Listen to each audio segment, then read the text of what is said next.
Hello ඉතින් ඔයාලට කොහොමද? ඔන්න මගේ කලින් වීඩියෝ එක බලපු කෙනෙක් නම් දන්නවා මං අද මේ අරන් ඉන්න වීඩියෝ එකේ මොකද්ද තියෙන්නේ කියලා. ආසාවෙන්ම කරන්න පටන් ගත්ත වැඩක්. දැන් මම බබාගේ ඇඳුම් කියන්නේ බඩු ටික ගත්ත වීඩියෝ එක කරානේ ගත්තේ කොහෙන්ද? ගත්තේ මොනවාද ඒ වීඩියෝ එක කරා. දැන් ඉතින් මේ බබාගේ ඇඳුම් වොෂ් කරන්න තමයි මම මේ හදන්නේ. මේ ක්ලිප්ස් ටික මම මේ ගලවලා වෙන් කර ගන්න හදන්නේ දුම් වේලෙන්න දාන්න. මෙහි අර පොඩ්ඩක් හොලගත්ත ඇඩි. ඒ නිසා මේවා අනිවාර්යයෙන්ම මේ ක්ලිප් කරන්න ඕනි.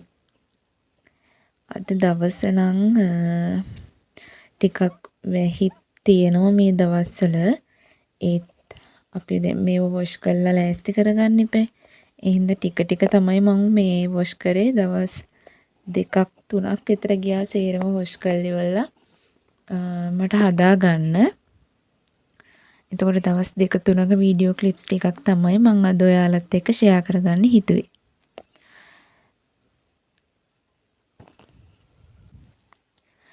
මම දන්නවා ඉතින් හැම බණ්ඩි අම්මා කෙනෙක්ම ගොඩාක් ආසාවෙන් කරන්න හදන වැඩක් තමයි මේක. මමත් එහෙමයි. මම මුල් කාලේ මමත් හරිම ආසාවෙන් මේ YouTube එකේ මේ වගේ වීඩියෝස් බැලුවා. ඒ කියන්නේ අර කවදා හරි ඉතින් අපිත් මේ දේ කරන්න එපැයි. එතකොට ගොඩක් ආසාවෙන් තමයි මුල් දවස්වල ඉතින් අපි මේවා කරන්නේ නැහැ. ඒකට මාස ගාණක් හරියනකන් ඉඳලා ඊට පස්සේ තමයි බබාගේ බඩු සේරම ගන්න යන්නේ. ඒක විඳපු අම්මලා දන්නවා ඇති කොච්චර ආසයිද කියලා. ඒ වගේම විඳින්න ආසාවෙන් ඉන්න අයටත් මම ප්‍රාර්ථනා කරනවා ඉක්මනින්ම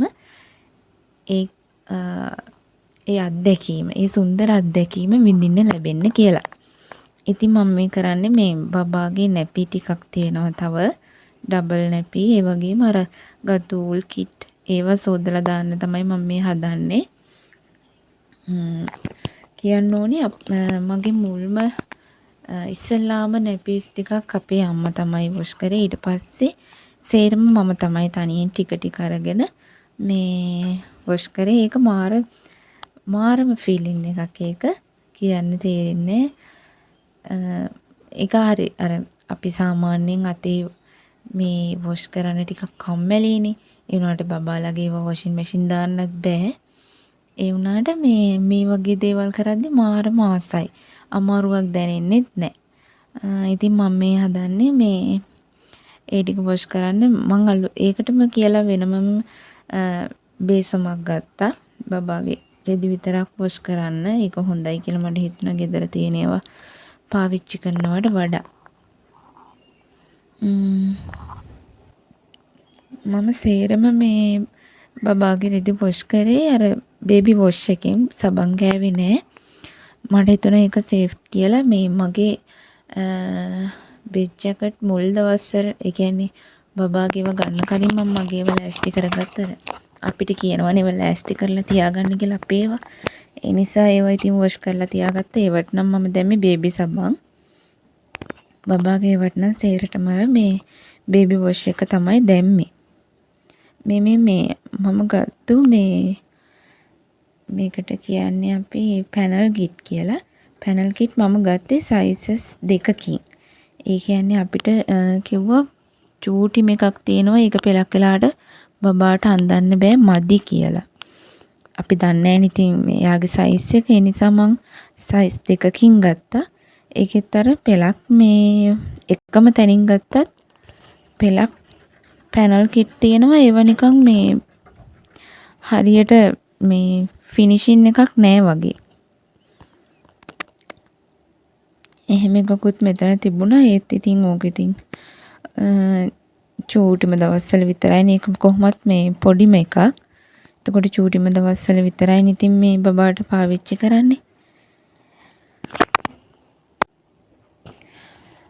මම මේ උදේම තමයි මේ ටික වොෂ් කරන්න ගන්නේ. මොකද මේ අර කියලා ඒ කියන්නේ අපේ අම්මලා එහෙම කියනවා මේ 12ට කලින් බබාගේ රෙදි ගෙට ගන්න ඕනිලු. වේලෙන්න දාලා දවල් 12ට කලින්. ඒ නිසා ඒක වේලෙන්න කාලයක් තියෙන්නත් එපේ. ඒ නිසා උදේම වොෂ් කරලා දානවා. හැබැයි ඉතින් මම නම් දවස් දෙකකට වගේත් වේලගත්තු අවස්ථා තිබුණා ගෙට දාලා. ඊට පස්සේ ආයේ පහුවදාට මේ අවුවට දාලා වේලගත්තා. මේ සොක්ස් ඒව නිකන් අර ෆිනිෂින් එකක් මදි වගේ. ඒ චූටිම තැන් මහන්න අපහසු වෙලා එහෙමද දන්නෙත් නෑ. ඒ කිට් එකේ විතරයි හැබැයි එහෙම තියෙන්නේ. අනිත් ඒවා නම් ලස්සනට තිබුණා. පෙන්නපු මේ බ්ලූ කලර් එකේ තමයි තියෙන්නේ. මේ තියෙන්නේ බබාගේ රෙදි මම වේලෙන්න දාලා තියෙන්නේ. වෙනම මෙයාට වැලක් අපි ඇද්දා අර අනිත් වැලවල් වල දාන්නත් බෑනේ. ඒ නිසා වෙනම වැලක් ඇදලා තමයි යාගේ රෙදි මේ වේලෙන්න දැම්මේ. මේ තියෙන්නේ යාගේ සොක්ස් ටික. ඒව නම් මේකක දාන්නත් මදි. මං වැලෙත් චුට්ටක් දැම්මා. අන්න ඒව නම් පොඩ්ඩක් වේලෙන්න වෙලා යනවා පැනල් රෙද්දෙන් තියෙන නිසා. මං ඒවත් වොෂ් කරලා වේලෙන්න දාලා ඊට පස්සේ මමත් වොෂ් එකක් දාගත්තා. මේ තියෙන්නේ බබාගේ බෑග් එක. ඒක මේ වොෂ් කරේ නෑ මම. මොකද අර ඇතුලේ ස්පොන්ජ් එකක් වගේ තියෙන නිසා මේ මොකක් හරි ප්‍රශ්නයක් වුණොත් එහෙම ඒ හින්දා මං කරේ ඒක අනිත් පැත්ත හරවලා අවුවට හොඳට දැම්ම වේලෙන්න දෙපැත්තම.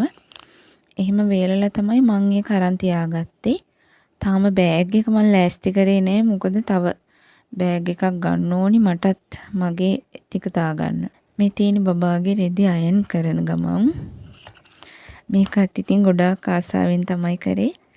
ඒවා අයන් කරද්දී හරියම ආසයි. මම පැනල් ටික ඒ කියන්නේ මේ නැපිස් ටික එක උඩ දාලා එකක් ගානේ එහෙම අයන් කරා. ඊට පස්සේ මගේ බෙඩ් ජැකට් මම මේ ඌල් කිට් මේ අයන් එක ඒකත් උඩින් ගෙනිච්ච. එතකොට වර මොනවා හරි ජර්ම් තියෙනවා නම් ඒව අයින් වෙනවනේ. ඉතින් මං අලුත් වීඩියෝ එකකින් ආයෙ එන්නම්. මොකද තාම බෑග් එක ලෑස්ති කරේ නෑ. ඒ වීඩියෝ එකකින් ආයෙ ඉක්මනටම ඔයාලත් එක්ක එකතු වෙන්නම්.